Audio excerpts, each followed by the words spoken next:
A pokračování teďka pro tady ten rok už bude Blacktail a uvidíme, jestli zvládneme, jak rychle ho zvládneme odehrát, jestli ještě potom nasadíme třeba ten Mirage. Každopádně, teďka následující dny s největší pravděpodobností bude pár dnů day off. Já je využiju k tomu, abych si udělal tady i nějaký jakože předvánoční úklid. Udělal nějaký si trošičku přípravu si na klid vánoční. A potom se teda vrhneme na Blacktail.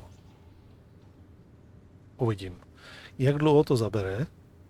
Můj odhad bude, že buď to se tady budu objevovat takhle jakože pozdě večer na chviličku, jako to bylo teďka, už teďka těch pár posledních dnů, že třeba někdy, já nevím, 10., 11., že třeba, já nevím, to takhle na hodinku, na 2 zapnu, jenom krátce.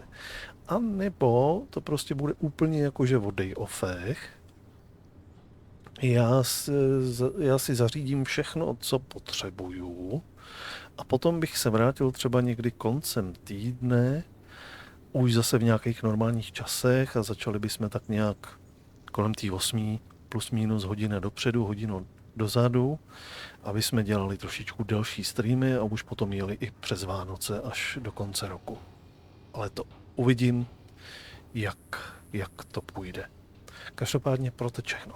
Jako vždycky, sledujte nadpis vypnutýho streamu, tentokrát, protože budeme začínat i novou hru, tak můžete sem tam mrknout i na můj Twitter, kde jako vždycky oznamuju, kdy ji začneme. Ale když by přišly prostě teďka nějaký day offy, pozdní streamy nebo něco takového, tak samozřejmě budu dávat vědět do nadpisu vypnutýho streamu. Tak jo. Proto je to všechno.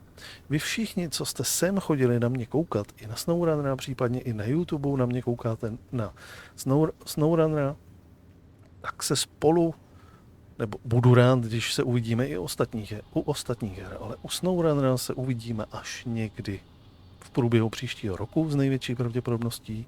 Všem ostatním, který sem chodíte furt pravidelně, nehledě na to, co hraju, víceméně pro vás žádná změna. Takže jo, já vám všem děkuji za návštěvu, přeju vám krásný zbytek noci nebo dobrou noc a u nějakého dalšího streamu zase. Ahoj.